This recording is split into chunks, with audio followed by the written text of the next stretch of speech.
안녕하십니까, 정용실입니다. 유명한 생물학자 최재천 교수는 처음부터 생물학자가 되고 싶었던 건 아니라고 하죠. 어릴 적 꿈은 시인이었고 그의 아버지는 아들이 법조인이 되기를 바랬다고 하는데요. 자, 그런 자신의 꿈과 아버지의 바람을 지나서 최 교수는 어쩌다 운명처럼 과학자가 됐다고 하네요. 자, 이렇게 어린 시절의 꿈은 말 그대로 꿈으로 남을 때가 많은데요. 그렇다고 부모가 제시하는 길이 정답도 아니고 생각지 못한 일에서 두각을 나타내는 사람도 있죠. 그런데 예나 지금이나 부모들의 마음은 왜 이리 급한지 꿈이 있는 아이에게는 다른 꿈을 권하고 또 꿈을 탐색하는 아이에게는 걸음을 재촉합니다. 가능성은 예측 불가능할 때 더 빛난다는 걸 가끔은 기억해도 좋을 텐데요.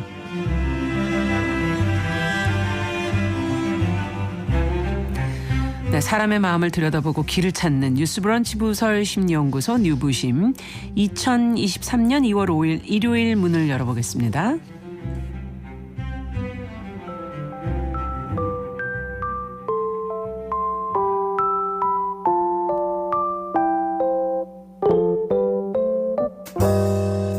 나를 지키는 마음 수업 뉴스브런치 부설 심리연구소. 지난 일주일 어떻게 보내셨을까요? 일상 속에서 크고 작은 가능성과 변수들 또 사건들로 흔들리고 고민하며 지내진 않으셨는지요? 이 약한 마음, 그러나 무너지지 않기 위해서 노력하는 사람들의 마음을 보듬고 또 더 나은 곳으로 가기 위한 방법 찾아보는 시간, 뉴부심 오늘도 1시간 함께하겠습니다. 자, 일주일에 한 번 만나서 더 반가운 세 분 먼저 인사부터 나누죠. 책의 마음을 읽어주는 남정미 서평가 어서 오세요. 안녕하세요. 남정미입니다. 네, 모든 영화는 크게 보면 다 심리물이다. 영화 이야기 들려주는 김준영 작가 어서 오세요. 네, 안녕하세요. 그리고 심리 전문가 서울 디지털대 상담심리학부 이지영 교수 어서 오세요. 안녕하세요. 자, 오늘 주제는 제가 앞서 말씀드린 내용이니까 아마 감 잡으셨겠죠? 네. 예, 진로입니다. 최재천 교수님 얘기를 좀 해봤는데 이 진로의 다양한 가능성을 좀 열어놓고 보자 하는 말을 너무 천재적인 분을 사례로 들어서 너무 평범해야 좀 와닿는데 맞아요. 조금 안 와닿으셨나요? 다른 계열의 사람이죠, 이분은. 그렇죠. 죄송합니다. 좀 사례를 잘못 들었나는 생각도 들고. 자, 어쨌든 자신의 꿈과 부모의 꿈이 달라 고민하는 분들은 많으세요. 우연히 근데 길을 찾아 또 자리 잡기도 하고 또 그래서 오늘은 이 진로라는 것이 무엇인지 어떻게 정해지는 건지 부모 자식 간의 갈등과 고민을 중심으로 오늘 좀 얘기를 나눠볼까 합니다. 자, 그러면 여기 계신 분들 진로는 도대체 누가 정한 건가요? 남정미 서평가는 어떻게 서평가가 되신 거예요? 저는 도대체? 처음에 코미디를 했었을 때도 부모님이 네가 탤런트가 된다면 가망성이 없기 때문에 도시락을 싸들고 가면서 말렸겠지만 그래? 개그맨? 코미디언? 그냥 해라? 그래, 뭐 괜찮다 해라 이렇게 얘기를 해서 그거를 해서 네. 한 7, 8년 하다가 이게 이제 약간 경기나 이런 거에 되게 민감한 것 같아요. 제가 약간 그 애자일하다고 하죠. 기민하게 막 이렇게 대처를 하시는 스타일이군요. 계속해서 코미디 프로가 없어지고 하다 보니까 저희 또 부모님한테 먹고 사는 게 조금 안 될 것 같은데 했더니 저희 엄마 아빠 그러면 네가 하고 싶은 거 해라 이렇게 또 돼서 그래서 이제 그때 공부를 한다고 했더니 엄마 돈 못 벌어 괜찮겠어 이랬더니 아버지가 뭐 내가 쌀농사 짓고 너가 뭐 미나리 농사 짓고 먹을 거 해결되니까 알아서 해라 이렇게 얘기를 해서 별로 그렇게 약간 방목하는 스타일이셔가지고 오히려 믿어주신 거네요. 그래서 감사하게 정말 저는 부모님 진짜 잘 만난 것 같아요. 그러네요. 네. 그래서 책 읽고 공부하면서 쌀은 얻어먹고 미나리도 얻어먹으면서 여기저기 계속해서 얻어먹고 삽니다. 여러분 덕분에 삽니다. 자, 그러면 진로를 그냥 우연히 정하셨다는 얘기예요? 어렸을 적부터 사람들 웃기고 재미있게 하는 게 좋았어요. 근데 이제 우리 최재천 교수님부터 얘기를 했잖아요. 지금 이제 생태학자로 더 유명하신 분이신데 최재천 선생님의 글들을 보면 시인의 감성이 있어요. 있어. 그러니까 맞아. 결국엔 자기가 하고 싶은 대로 가서 자기가 여지껏 먹고 살아왔던 걸로 꿰서 지금 그렇죠. 제 3의 인생을 살고 계신 게 아닌가 찾아가는 게 아닌가 하는 생각이 듭니다. 네, 코미디 하면서도 책을 좀 보고 그러셨던. 예, 이제 저희는 옛날부터. 코미디 할 때도 다 막 자기가 쓰거든요. 그렇죠. 예, 그래서 그때 훈련했었던 걸로 또 지금까지 먹고 사네요. 네. 김준영 작가는 어떻게 네, 저는 작가가 되셨어요? 선생님들 역할이 되게 컸던 것 같아요. 아. 네, 초등학교 때 되게 어릴 때부터 선생님들이 글짓기 대회 이런 데를 자꾸 데리고 나가셨었어요. 근데 그냥 우연히. 네, 근데 그때는 못 모르고 따라다녔는데 아. 중학교 때 제가 너무 좋아하던 사회 선생님이 제 반성문을 보고 너는 글을 써야 되겠다.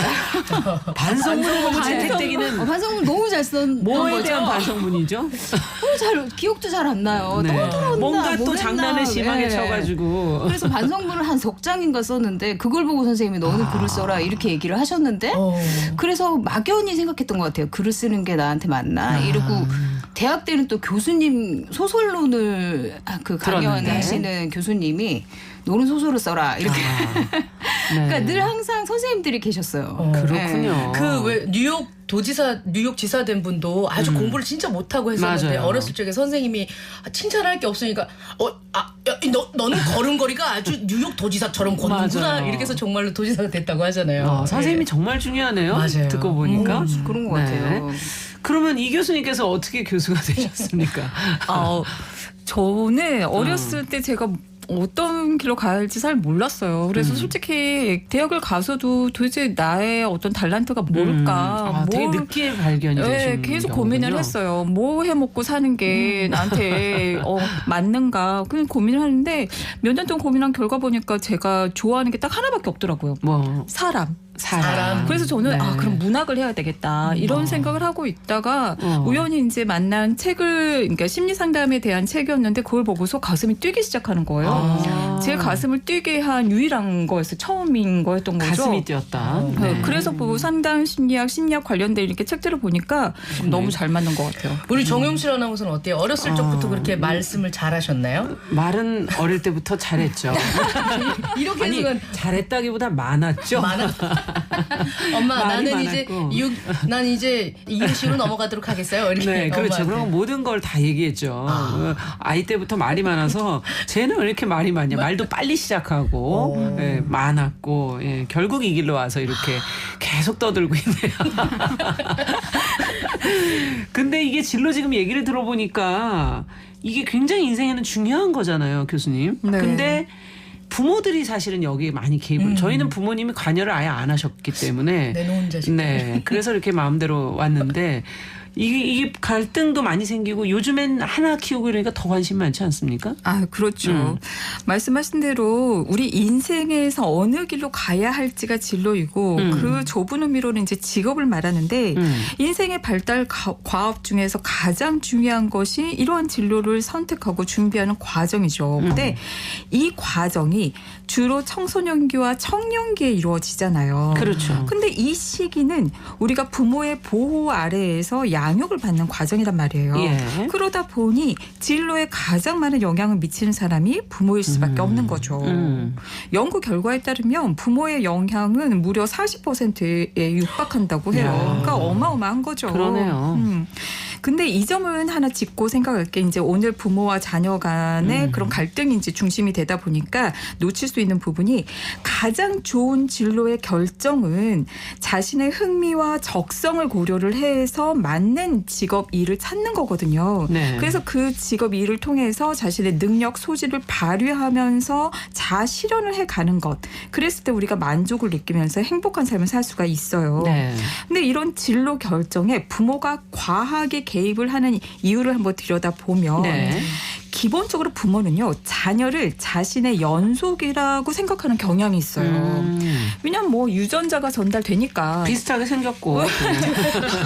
비슷하게 생겼고 비슷한 네. 성격에 그렇죠. 내 것이 전달이 되잖아요. 예. 그래서 크게 나의 바운더리, 경계 안에 자녀가 들어가 있다고 생각을 하는 거죠. 그러면 이제 이게 가정으로 깔면 어떤 것들이 여기에 적용이 되느냐. 인생은 한 번뿐이잖아요. 근데 우리가 항상 제2의 인생을 살았으면 다시 살았으면 이런 생각 많이 하잖아요. 그 제2의 인생처럼 자식의 진로를 통해서 못다 이룬 꿈을 이루고자 하게 되는 거죠. 자신이 충족되지 못한 꿈에 대한 미련들이 있거든요. 그래서 내 직업만은 안 하게 하고 싶다. 이런 분들도 있으시고. 그렇죠. 그러면 예. 자기 직업 못하게 하는 예. 거예요. 자녀가 바라는데도. 이런 식으로 가수, 의사, 뭐 선생님 등등 자기가 못다 이룬 그런 진로를 자녀를 통해서 이루고자 하는 마음이 있는 거죠. 또 두 번째로 생각해 볼 수 있는 건 뭐냐면요. 제가 진짜 자녀를 키워보니까요. 양육 과정은 어마어마한 투자가 이루어지더라고요. 너무 힘들어요. 힘들죠. 근데 사람은 투자를 했으면 그에 따른 보상을 얻고자 하는 게 아하. 당연한 마음이에요. 예. 보상을 얻고 싶은 거죠. 내가 이만큼 에너지를 쓰고 시간과 돈을 투자를 했는데 그렇죠. 근데 그 보상 중에 대표적으로 생각할 수 있는 게 자녀의 진로인 거죠. 내가 양육시킨 투자한 자녀가 무엇이 되느냐. 투자의 결과물인 직업, 사회적 위치, 지위를 통해서 보상받고자 하는 마음이 있는 거죠. 그렇군요. 세 번째로 생각할 수 있는 거는요. 부모 또한 못 받은 결핍이 있어요. 네. 부모로부터, 자신의 부모로부터. 그걸 자녀를 통해서 채우고자 하는 그 욕구가 있어요. 대표적인 게 이제 인정받고 싶은 욕구가 있거든요. 예. 이제 그 결핍을 자녀의 학업 성취 수준, 그 다음에 직업을 통해서 우리가 이제 자녀가 공부 잘하면 본인이 공부 잘하는 것처럼 아실 거예요. 이제 그쵸. 초등학교 고학년부터는 자녀의 성적이 본인의 이 프라이드 등급이죠. 등급이 되는 막 자신감 있고 네. 인정받는 것 같고 네. 뭐 의대 갔으면 진짜 막 콧대 네. 근접이 높으시고 이런 과하게 관여함으로써 스파이캐슬 생각이 나네요. 맞아요. 네. 그래서 이렇게 과하게 관여함으로써 자녀가 공부 잘하고 좋은 직업을 가져야 한다는 생각을 갖는 거죠. 마지막으로 생각해 볼 수 있는 네. 거는요. 자기 존재감 그리고 자기 삶에 대한 증명을 스스로 찾지 못했을 때 자녀를 통해서 그 불안감을 채우고자 하는 경우가 많아요. 아, 이것도 문제네요. 그렇죠. 자녀가 자기 존재감이 되는 거예요. 삶의 가치가 되어버리고 의미가 되어버리는 거죠. 너무 부담스러운데 자녀 네. 입장에서 지금 이 네 가지를 듣다 보니까 자녀 입장에선 참 부담스럽다 이런 생각도 들기도 하는데 자, 그럼 이 주제와 관련해서 다뤄볼 책 영화 어떤 걸 살펴볼까요? 먼저 책부터 좀 얘기 들어볼까요? 네, 오늘의 심리 관련 소설로 김학찬 작가의 소설 엄마의 아들 골라왔습니다. 네. 내가 무엇을 할지 또 앞으로 나가야 할 나의 방향, 나의 진로는 내가 결정해야 되죠. 제목에서 보시면 알겠지만 엄마의 아들. 이제 의가 소유격이잖아요. 소유격. 네. 네. 소유격 조사가 붙어 있네요. 예, 그렇게 붙어 네. 있습니다. 취미, 취향, 호불호, 내가 뭘 잘하는지 성취와 목표 결정은 내가 고민하고 부딪혀서 개척해 나가야 하는 겁니다.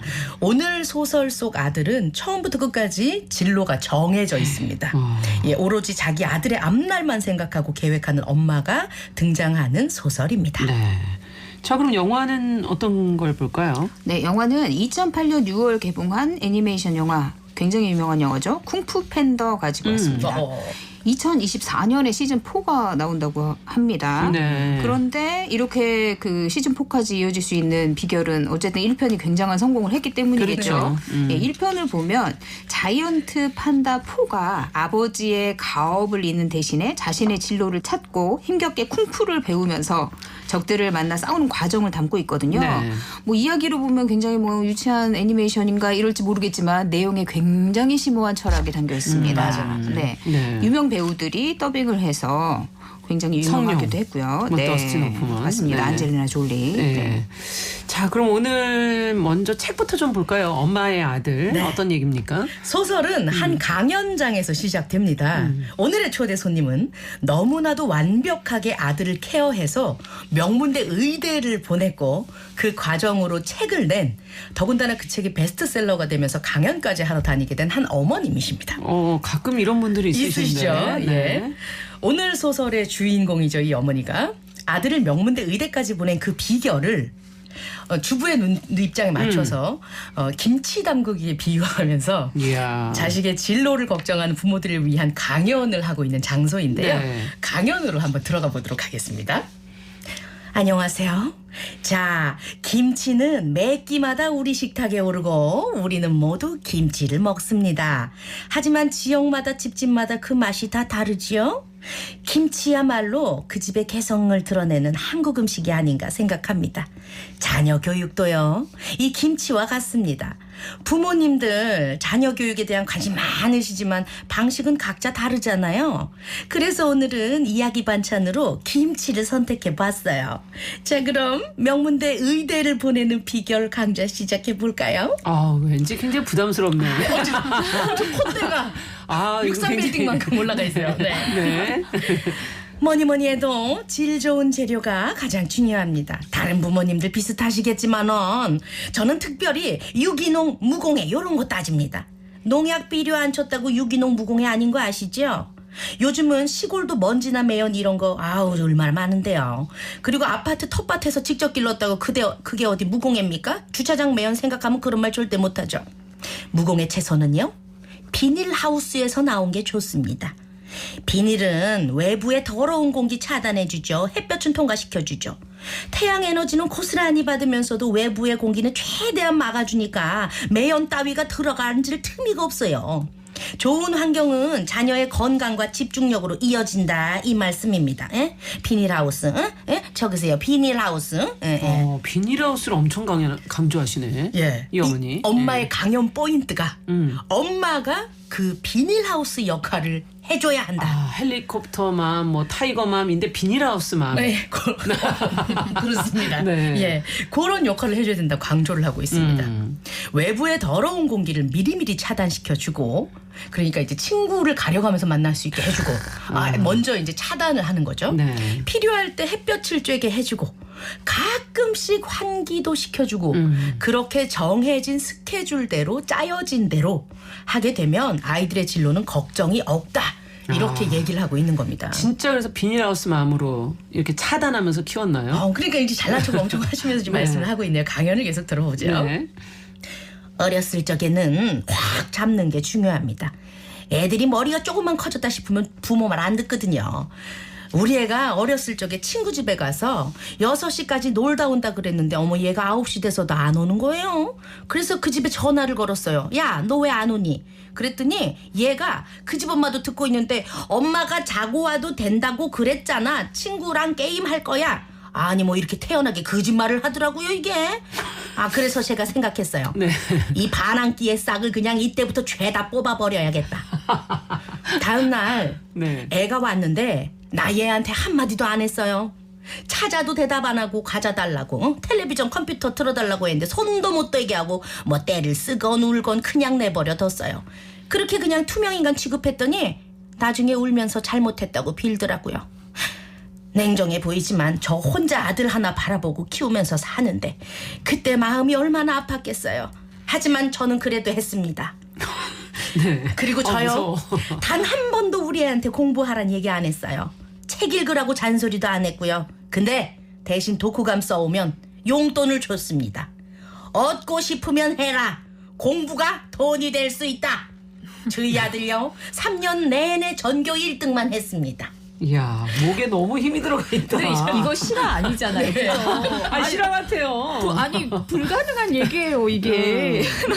아니 근데 정말 싹을 잘랐네. 잘라지나요? 네. 이게? 그 한마디로 잡초를 뽑은 거군요. 뽑았어요. 아니 근데 뽑아지나요? 아니 저는 이렇게 이런 아이기 때문에 엄마 입장 이해를 못하겠어요. 옆에 나는 것까지 다 미리 제초제 다 제초제. 뿌려놓은 거예요. 예. 아. 그렇게 대학 입시까지 마무리되었습니다. 근데 문제가 생깁니다. 시험 성적이 최악으로 나온 거예요. 아들의 성적이 엄마의 기대와는 달리 너무 안 나온 거죠. 엄마는 매우 화가 납니다. 엄마한테는 이미 아들이 진학할 대학교와 학과별 장단점, 그리고 졸업 시기, 졸업 후에 진로까지 싹 다 계획이 되어 있거든요. 네. 그렇기 때문에 도저히 이 성적을 납득할 수가 없는 저도 겁니다. 납득이 안 되는 게 앞서 3년 내내 전교 1등이었다면서 그죠, 왜 예. 성적이 안 나와요? 아들에게 좋아하는 여학생이 있었습니다. 어머나. 엄마는 아들의 모든 것을 뒤져서 이 사실을 알아냅니다. 그리고 그 여학생 전화번호도 알아내요. 저 여학생에게 전화를 해서 만나자고 합니다. 멀리서 걸어오는 여학생. 예쁘긴 한데 고등학생답지 않은 핫팬츠 차림 이런 거 매우 거슬립니다. 예. 우리 아들 앞날에 진로에 너는 없었어. 아들의 진로는 이미 정해져 있었으니 엄마가 굽힐 순 없죠. 얘기를 하면서 왜 우리 아들 한번 만나보지 그러냐? 걘 재미가 없어요. 막 이렇게 얘기를 하는 거예요. 그래서 이제 그때 준비해온 두둑한 봉투를 내밀면서 아니 말합니다. 이거는 다른 장면에서 봤던 건데. 고등학생인데. 이게 보통 물 뿌리면서 누가 네 어머니야? 이러면서 이 돈이면 되겠니? 이렇게 해야 돼. 이런 어머니가 나중에 그렇게 크지 네. 않을까 하는 생각이 이야. 드는데 이때는 눈높이에 맞게 고등학생 눈높이에 맞게 엄마가 작전을 펼칩니다. 저기 내 아들한테 거짓말 좀 해주지 않겠니? 명문대 의대를 다니는 남자가 아니면 관심 1도 없다고 얘기 좀 해주렴. 와. 만나서 이제 야 나는 명문대 의대 다니는 남자 아니면 관심 없거든 이렇게 얘기를 했더니 아들이 바로 재수학원에 등록을 했고 그렇게 엄마의 계획은 또 한 번 성공합니다. 이야 정말 대단하시다. 성공하는 게. 굉장히 예. 지혜로우세요. 지혜로우세요. 배우고 싶네요. 네, 공감을 어느 쪽에 지금 하고 있는 건지 알다가도 모르겠습니다. 그래서 열심히 읽었어요. 네, 근데 엄마는 그래서 아들의 인생을 결국은 컨트롤하려고 그러는 거 아니에요? 이거는 그렇죠, 그렇죠. 지금 좋은데 보내는 게 중요한 게 아니라. 맞습니다. 그녀가 사실 본인이 자신의 엄마의 말을 듣지 않아서 지금 불행해진 삶을 살고 있다고 생각하게 되었기 때문에 내 아이만큼은 엄마 말을 잘 듣는 아이로 키워야겠다라고 생각을 합니다. 그렇군요. 예. 처음에 이 엄마가 결혼을 하겠다고 처녀적에 결혼을 하겠다고 남편을 처음 데리고 갔을 때 우리 엄마가 반대를 하는 거예요. 야, 안 돼. 저 남자 명 짧은 얼굴이야. 관상이 명이 짧아. 이렇게 얘기를 했어요. 근데 이 집이 지금 엄마까지 3대가 다 과부거든요. 아. 그러니까 엄마는 약간 그런 촉이 있는 거예요. 그렇군요. 명 짧은 얼굴이 있어요. 아니 나도 궁금하네. 그거 이제 허영만 선생님의 꼴이나 이런 다른 책을 관상 봐야 같은 되는 걸 봐야 돼. 나중에 따로 하도록 하고요. 예. 네. 그러면서 이제 딸이 아니 엄마 무슨 소리야 관상 그런 게 어딨어 하고 결혼을 했는데 임신 7개월 한 시간 만에 남편이 정말로 교통사고를 당합니다. 그리고 사별하게 되죠. 어머. 그랬더니 이제 그녀의 마음속에는 엄마 말 안 들어서 그랬나 봐. 이런 생각을 하게 됩니다. 그러면서 생각을 해보니까 팔에 새겨진 이 흉터도 엄마 말 듣지 않고 몰래 놀러 나갔다가 찢어진 거고 지겹다고 엄마 말 안 듣고 마음대로 피아노 때려칠 거야 라고 피아노 학원 그만뒀는데 같은 피아노 학원에 다녔던 친구는 지금 유명한 피아니스트가 되어 있습니다.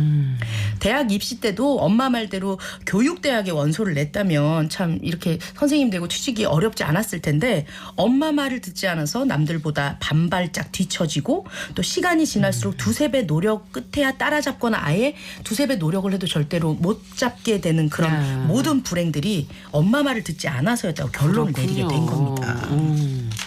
이 집안이 그 희한하게도 그녀의 엄마도 과부셨고 할머니도 과부, 증조 할머니 역시 과부, 이제 본인까지 4대가 과부가 된 거예요. 그래서 그녀는 다짐을 합니다. 유일하게 남은 나의 가족인 이 뱃속의 아이만큼은 무슨 일이 있더라도 제대로 살게 해주겠다. 그런데 의사 선생님이 얘 파란 옷 준비하시면 되겠네요. 이렇게 얘기를 한 거예요. 그렇군요. 아들이다. 예. 그래서 4대째 내려오는 이 지긋지긋한 과부 가문의 운명을 끝내야겠다. 내가 이걸 끝을 내겠다. 하면서 요람에서 무덤까지 자신의 통제 아래에서 모든 것을 고분고분하게 믿고 따라오는 아이로 키워야겠다라고 다짐하고 계획하고 설계하게 된 겁니다. 네, 요람에서 무덤까지 보통 복지 아니 MBTI로 보면 파워 J세요. 굉장히 계획적. JJJJ 실행력도 네. 아주 뚜렷하시고 맞습니다. 뛰어납니다. 근데 이제 엄마가 이렇게 계획적으로 나의 진로와 평생의 인생을 골라놓았다는 것을 아들은 이미 알고 있습니다. 오. 고등학교 1학년 때 중간고사가 끝나서 일찍 집에 왔거든요. 근데 엄마가 식탁 위에다가 이제 써놓고 미처 치우지 못한 공책이 있었던 거예요. 빽빽하게 뭔가 써 있어서 읽어보니까 자신의 과거랑 이 공책에 써 있는 내용이 비슷합니다. 그래서 이거 뭐지? 소설인가? 엄마 일기인가? 그래서 읽어보니까 무슨 노스트라다무스의 예언서처럼 언젠 뭐가 되고 언제는 뭐가 되고 언제는 뭐가 되어 있을 것이다. 이렇게 미래를 미리 써놓은 겁니다. 맞춰놓은 거죠. 뭐야 엄마 이렇게 움직이고 나는 그렇게 조정당하고 있었던 거야? 그런 아들은 과연 무슨 생각을 하고 있는지 이 부분은 이제 소설 뒷부분에 나오거든요. 예, 김학찬 작가의 소설 엄마의 아들에서 확인하십시오. 너무 결론을 꼭 얘기들을 안 해주셔가지고 안 볼 수가 없게 만드시는데. 자, 어쨌든 약간의 서스펜스까지 지금 느껴지는 얘기인데 이렇게 부모가 정해준 진로를 따르는 자녀가 사실 현실 속에도 많지 않나요? 어떻게 보세요, 이 교수님? 이 자식의 입장에서 한번 저는 자꾸 생각해 보게 되는데요. 이렇게 완성도 있게 따르는 경우는 사실은 그렇게 많지는 않죠. 그러나 이제 부모가 개입을 해서 그렇게 끌려가는 경우들이 굉장히 많다고 볼 수 있죠. 그래서 우리 인생에서 이제 이렇게 진로를 찾아가고 선택하고 준비하는 과정에서 여러 가지 그 중요한 그 요소들이 영향을 미치거든요. 네. 근데 그 중에서 우리가 좀 생각을 해봐야 될 게 뭐냐면 가장 중요한 것이 자기 효능감입니다. 주어진 어떤 상황에서 특정한 일을 내가 해낼 수 있다는 믿음. 난 이 일 할 수 있어. 나는 저 일 할 수 있어. 내가 해결할 수 있어. 결정할 수 있어. 이런 믿음이 이제 자기 효능감이거든요.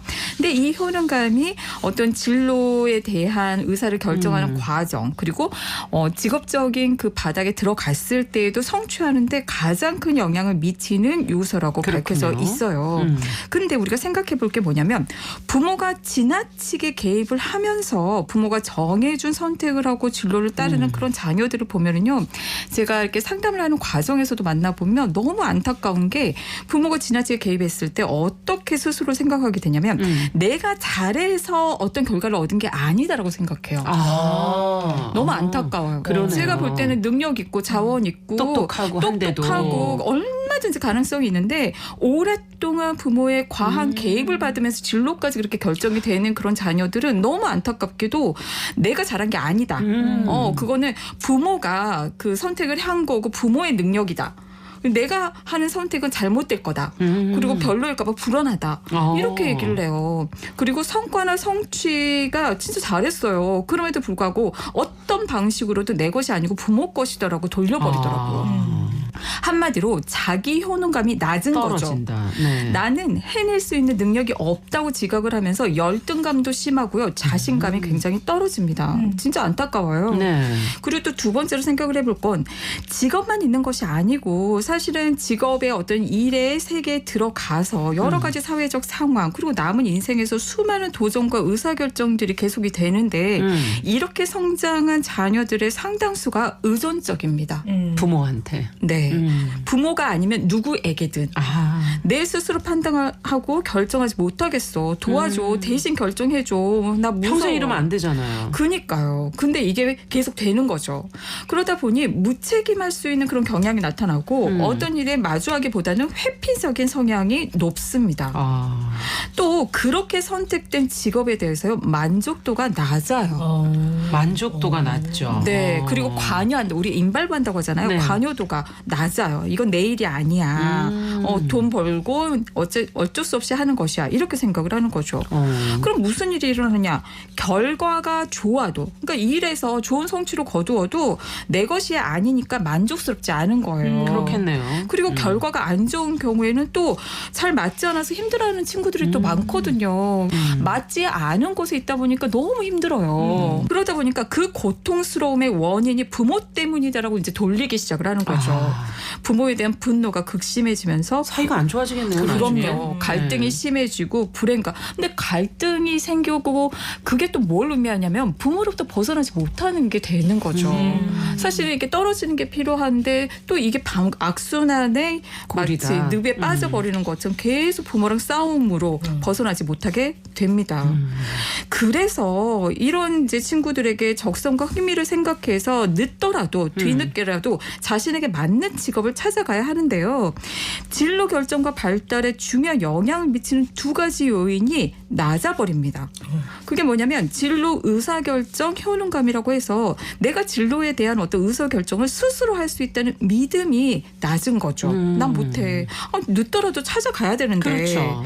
또 진로 성숙도라고 해서 진로를 선택하고 준비하는 과정에서 스스로를 정확히 판단하고 여러 가지 진로를 탐색하고 현실과 타협할 필요도 있잖아요. 네. 그래서 타협도 하고 현명하게 선택하고 선택한 것을 적응해 가는 이제 우리가 그거를 보고 이제 진로에 대해서 성숙하다라고 얘기를 하는데 그게 또 낮아요. 그러다 보니까 다른 시도나 선택을 하지 못한 채 무기력하고 우울감을 발달하게 됩니다. 우리가 여기서 이제 자기 효능감을 생각을 해봤는데 네. 또 하나 생각해 볼 거는 자율성입니다. 인간의 삶에서 또 다른 그 중요한 욕구인데요. 자율성이라는 거는 내 뜻대로 일을 하고 선택하고 그 결과에 책임을 지는 거예요. 근데 부모가 진로에 대해서 지나치게 개입을 해버리면 자율성을 침해하는 게 돼요. 진로라는 중요한 결정은 부모가 대신하는 것은 인생에서 중요한 결정권을 빼앗아 버리는 거거든요. 그러니 자율성이 떨어지고 침해당하고 억울함과 분노감이 축적이 됩니다. 그리고 이제 추가적으로 생각을 해볼 거는 그렇게 해서 사실은 인생에서 되게 중요한 핵심이 진로, 직업이고 이걸 통해서 또 인간의 중요한 다양한 욕구들을 그렇죠. 충족시켜 나가는데 이 욕구들을 충족시키기가 어려워져요. 인생의 뭐 상당 부분이 또 일이니까. 맞아요. 예. 우리가 일하면서 친밀함도 그렇죠. 쌓고 맞아요. 소속감도 맞아요. 쌓고 안정감도 쌓고 인정도 받고 하는데 이것도 뭐 자아 실현은 생각도 못하는 거죠. 이 행복이라는 게 욕구 충족에서 오는데 이 행복을 누릴 기회가 빼앗긴 것입니다. 네. 그러면 부모가 이렇게 자기가 이루지 못한 꿈을 자식이 이루길 바라는 부분이 있다는 설명 아까 해주셨는데 네. 이게 이제 욕심을 좀 내려놔야 되나요? 이 마음을 어떻게 내려놓을 수 있나요? 네. 일단은 기억하셨으면 좋겠어요. 과한 개입, 과한 욕심은 자녀의 삶을 불행하게 할 수 있다라는 걸. 제가 기억이 나는 여러 사례들이 있는데요. 그중에 한 사례는 그렇게 부모가 과하게 개입을 해가지고 결국은 재수까지 해서 서울대를 갔어요. 그러니 부모는 아싸 서울대 보냈다. 너무 기쁜 거예요. 그러니 이제 안도를 하고 조금 느슨하게 냅둔 거죠. 이때부터 반격이 시작됐어요. 분노감, 복수감, 내 인생 전체를 부모가 빼앗은 거잖아요. 네. 자율성을 빼앗고 결정권을 빼앗고 그래서 부모가 원하지 않는 수업을 받지 않는 행동을 하기 시작을 했어요. 그리고 이제 여러 가지 상담을 하면서 의지를 조금 이렇게 찾도록 도와주었지만 이미 20년 동안 쌓여 있는 그런 사회적 능력이 부족해 결핍 되어 있는 상태였군요. 거예요. 그렇죠. 네. 왜냐하면 공부에만 부모의 개입이 너무 심하니까. 그러다 보니까 계속되는 어떤 팀 작업, 보고서, 성취 행위를 제대로 하기가 어려운 거죠. 그래서 결국에는 학업을 제대로 이행하지 못하고 안타까운 그런 결과가 있었어요. 여러분, 부모가 죽지 않고 살아서 자녀의 인생을 끝까지 관여하고 책임질 수는 없습니다. 없죠. 맞아요. 우리 부모가 필요한 거는 자녀에게 살아가는 방법을 가르쳐 주어야 하고 살아가는 힘, 자존감, 자기 효능감을 길러주어야 한다라는 걸 기억하셨으면 좋겠어요. 네. 야, 진로 문제지만 사실 인생과 연결이 돼 있는 그 굉장히 중요한 문제구나 하는 거 다시 한번 느끼게 되고 저희가 엄마의 아들 김학찬의 소설을 읽어봤고요. 노래 한 곡 듣고 영화 얘기로 또 넘어가 보겠습니다. 카니발이 부릅니다. 그땐 그랬지. 참 어렸었지 뭘 몰랐었지 설레는 젊음 하나로 그땐 그랬지 참 느렸었지 늘 지루했지 시간아 흘러 그땐 그랬지 시린 겨울 맘 졸이던 합격자 발표 날에 부둥 켜안고서 이제는 고생 끝 행복이라 내 세상이 왔다 그땐 그랬지 참 세상이라 참 세상이라 만만치 않더군 사는 건 하루하루가 전쟁이더군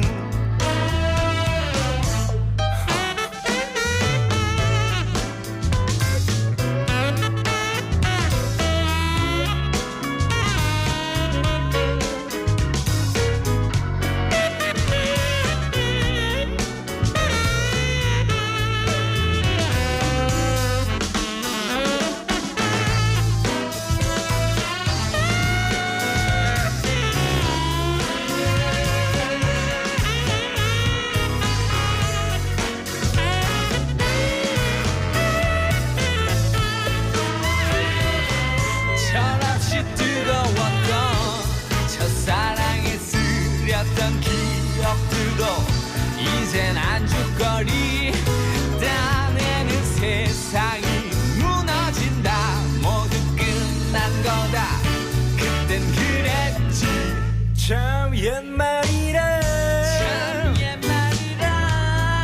틀린 게 없더군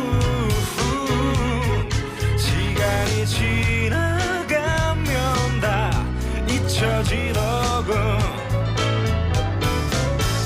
참 세상이라 정답이 없더군 사는 건 하루하루가 연습이더군 밤새워 뒤척이며 잠 못 들다 훈련소 입소정나 술잔 나누면서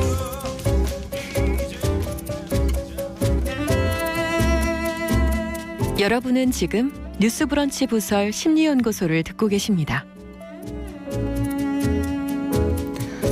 네, 뉴스브런치 부설 심리연구소 뉴부심 서울디지털대 이지영 교수 남정미 서평가 김준영 작가 세 분과 함께 진로를 결정하는 과정에서 부모와 자식이 겪는 갈등 이와 관련된 심리 저희가 들여다보고 있습니다.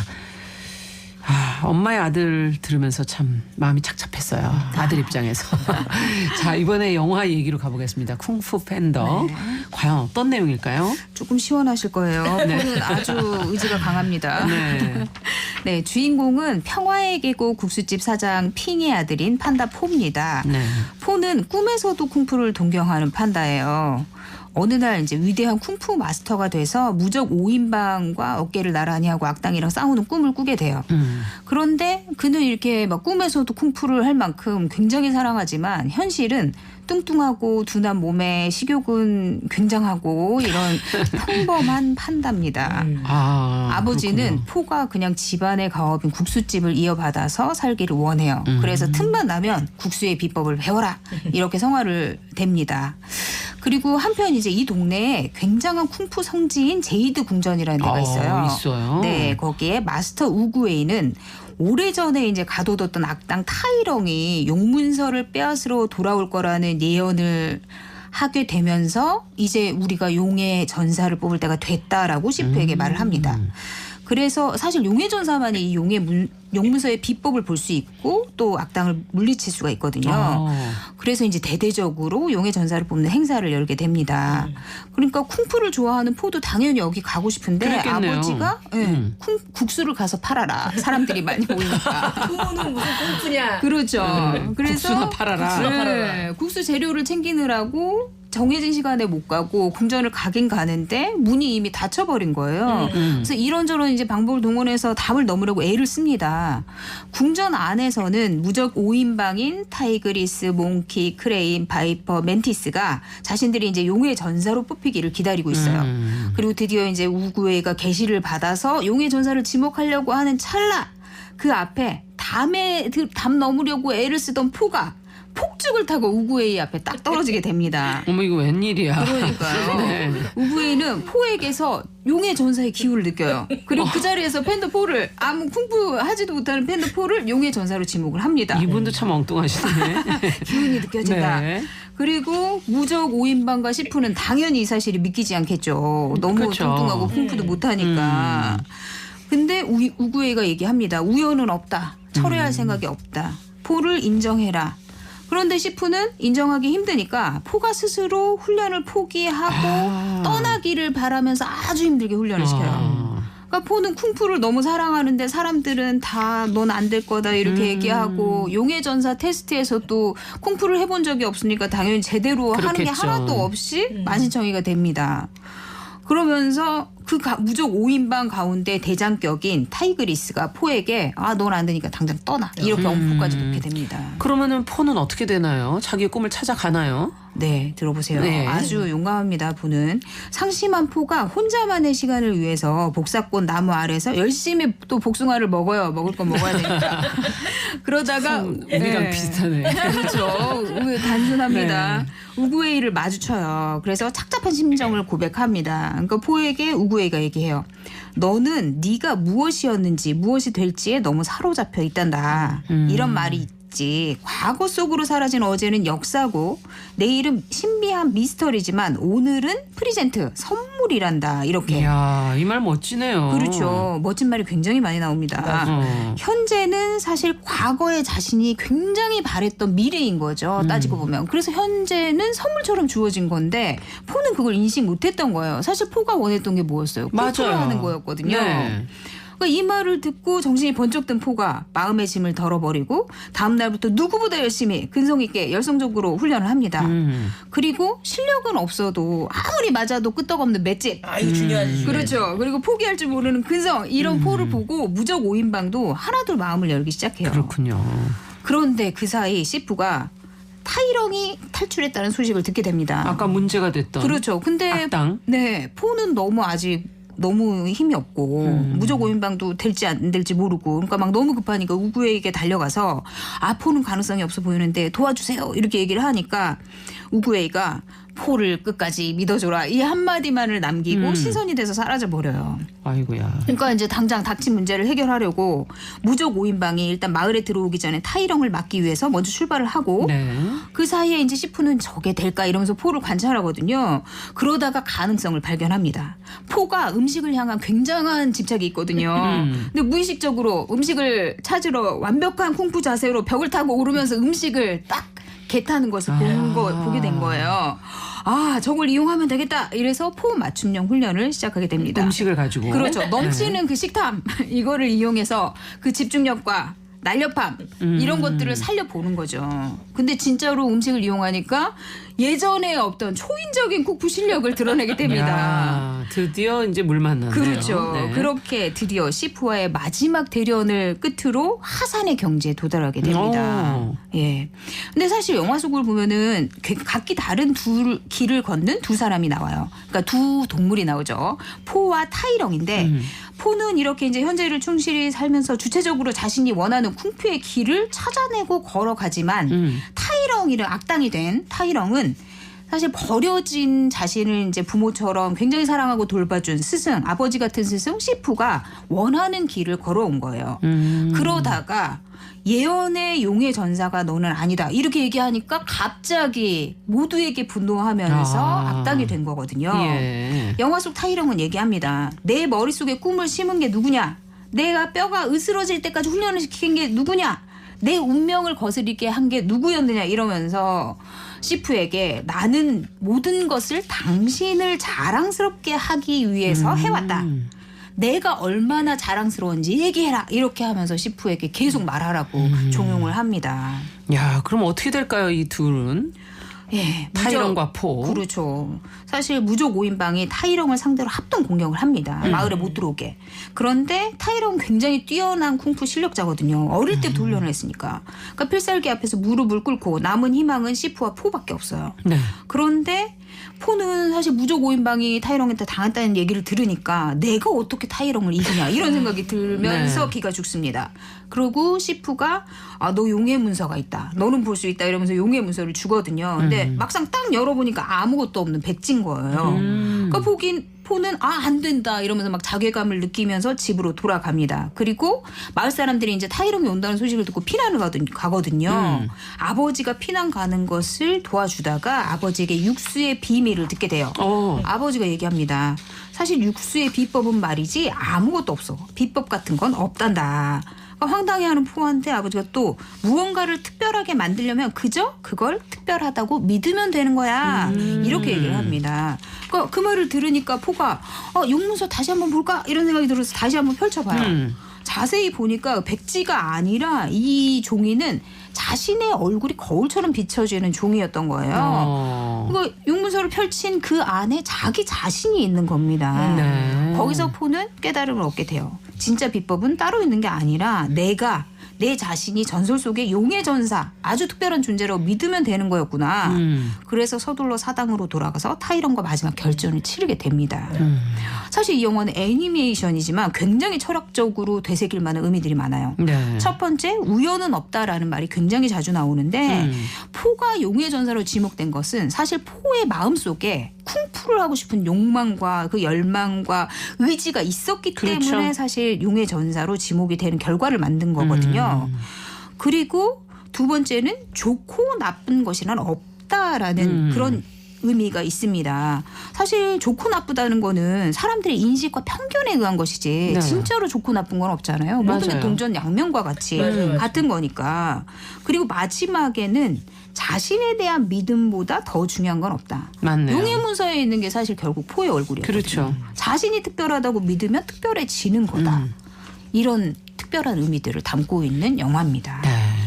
그러니까 진로도 이런 거다 이런 거군요. 지금 정리를 그렇죠. 하면 진로도 우연은 없다. 내가 이 길로 가고 싶고 이런 그렇죠. 것도 우연은 없다. 사실 간절히 바래왔던 예. 것들이 현실로 펼쳐지는데 현실 속에서는 힘들 수 있잖아요. 그렇죠. 그러니까 또 나 다른 게 됐어야 아닌가? 되나 어. 아닌가 뭐 이런 근데 거죠. 그건 아니다. 좋고 나쁜 거란 없다. 그렇죠. 진로에서 뭐 어느 게 좋은 거고 어느 게 맞습니다. 나쁜 거고. 그리고 나를 믿어라. 이런 얘기를 지금 나는 해주시는- 특별하다. 네. 자, 그런데 진로와 관련돼서 굉장히 생각할 거리를 던져주는 영화네요. 어떻게 들으셨는지. 훌륭합니다. 예. 아 이게 우리 그 뭐 먹을 거를 이용해서 엄청 넘치는 눈치까지 걸고 식탐. 막 그 올라갈 때도 막 탁탁탁 뭐 이렇게 올라가잖아요. 우리도 진짜. 초인적인 힘을 좀 보일 때가 있을 텐데. 그럴 수가 네. 있다. 우리 또한 마찬가지다. 자, 어떻게 보셨는지 이 교수님께도 좀 여쭤보죠. 진짜 영화 너무 재밌게 봤어요. 그리고 메시지들이 너무 좋더라고요.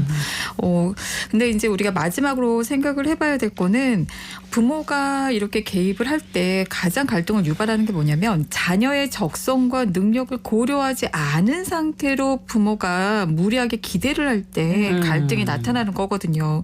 그 아까도 이렇게 느낀 것처럼 자녀 입장에서 너무 심리적으로 부담이 되는 거예요. 그렇죠. 그리고 기대에 못 미칠까봐, 그럼 내쳐질까봐, 싫어할까봐, 인정 안 해줄까봐, 욕구 충족 안 해줄까봐 불안하거든요. 맞아요.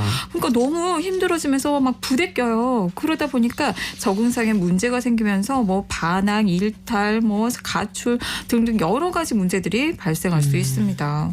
근데 여기에서 이제 우리가 생각을 해볼 거는 진로를 결정할 때 무엇보다도 가장 중요한 거는 자신의 흥미, 무엇을 할 때 즐겁나, 무엇에 관심이 있나. 두 번째는 적성, 무엇을 잘하는가.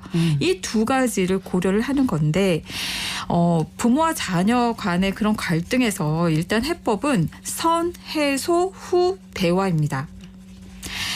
부모 입장에서 한번 생각을 해보셨으면 좋겠어요. 자녀에 대한 기대와 욕심이 자신의 욕구인지 정말 그렇죠. 자녀에게 필요한 것인지를 판단을 해보셨으면 좋겠어요. 내 인정받고 싶은 욕구가 너무 커서 내 꿈에 대한 미련, 결핍에 대한 보상, 투자에 대한 보상 이런 욕심이 너무 컸다면 그 욕심을 마주해 보시기 바랍니다. 그게 먼저예요. 스스로 자신의 마음을 알아주고 인정해 주는 것. 괜찮아. 그럴 수도 있지. 내 마음 안에 그런 미련이 있구나. 너무 힘들어서 보상받고 싶은 욕구가 있었구나. 자녀를 통해서 인정받고 싶고 채우고자 하는 마음이 있었구나. 스스로를 인정하고 위로해주면서 안전하게 그 마음을 표현하고 다루면서 소화시키는 것이 먼저입니다. 그런 다음에 자녀와 마주하고서 진짜 허심탄회하게 대화를 해보셨으면 좋겠어요. 네. 이럴 때도 대화를 할 때는요. 순서가 있는데요. 먼저 그동안에 자녀가 가졌을 법한 마음 감정을 공감해 주시는 게 먼저입니다. 먼저. 네. 네, 그 마음 얼마나 힘들었을지. 그 다음에는 자녀와 갈등 속에서 솔직히 그러한 자신의 욕심, 마음을 표현해 보세요. 네. 자녀 또한요. 부모와의 갈등을 이해하고 소화할 수 있는 기회를 줄 필요가 있어요. 그럼요. 그렇지 않으면 어떤 일이 일어나냐면 이 갈등이 내 탓이야. 자신의 탓으로 돌리면서 자기 비난, 비하, 열등감. 이건 정말 큰일이죠. 네. 인간 평생을 진짜 고통스럽게 하거든요. 또한 자녀의 마음도 들여다 보아주세요. 갈등 속에 얼마나 힘들었는지. 그리고 필요하죠. 사과. 미안해. 그래서 서로 이렇게 사과하는 시간을 가지면서 화해 시간을 가져보기 바랍니다. 네. 마지막으로 자녀의 진로를 찾아가는데 부모에게서 필요한 것은 뭐 여러 가지 속된 말로 있잖아요. 근데 이제 정말 필요한 걸 말씀드리자면 두 가지입니다. 하나는 심리적인 지지. 자녀를 격려해 주세요. 포인트는요. 자녀가 스스로 찾아간 행동, 독립성을 지지해 주세요. 네. 그것이 바로 자녀가 평생 살아가는 힘, 방법을 터득하는 길이거든요. 괜찮아. 잘하고 있어. 한번 해보자. 두 번째 지지 포인트는 희망적일 거야. 미래는 좋을 거야. 잘 될 거야. 언젠가 너의 길을 만날 거야. 이렇게 심리적인 지지를 해주세요. 두 번째로 제공해 주셔야 될 거는 정보입니다. 정보적으로 지원을 해주시고요. 경제적으로 지원해 주시는 것이 필요하죠. 그런데 이러한 지원을 하기 위해서는 직접적으로 하기보다는 충분한 거리를 두는 것이 필요해요.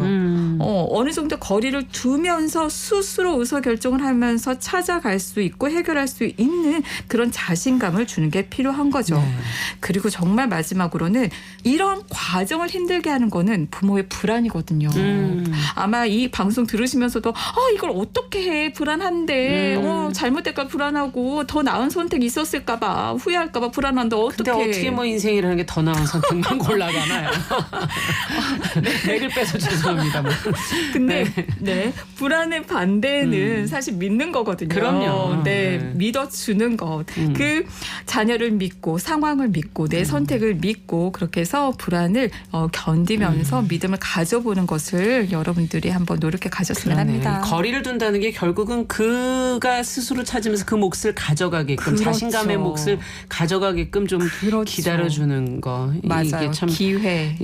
어렵지만 또 해야 할 노력인 것 같네요. 네. 자, 오늘 끝으로 저희 영화 쿵푸 팬더 OST 종의 쿵푸 파이팅 이거 들으면서 기운 좀 내시라고 들으면서 이 시간 마무리하도록 하겠습니다. 뉴스 브런치 부설 심리연구소 오늘은 진로에 관한 부모와 자식의 마음을 같이 한번 들여다봤습니다. 영화 쿵푸 팬더 소설 엄마의 아들 들여다봤고요. 김준영 작가 남정미 서평가 서울디지털대학교 이지영 교수님 세 분과 함께했습니다. 말씀 잘 들었습니다. 감사합니다. 고맙습니다. 감사합니다. 유부심도 인사드립니다. 안녕히 계십시오. Everybody is on for fighting. Everybody was competing because that's like me. Although the dreams are a little bit frightening. Everybody was competing. The life that you were riding. You were a diamond in the rough, a brilliant ball of clay. You could be a work of art if you just go all the way. Now I wouldn't take the break. I believe that you can bend. Not only do you have to fight, but you have got to win. For fighting, you have become fast like me. Although the dreams are a little bit frightening, think of your life that you were riding.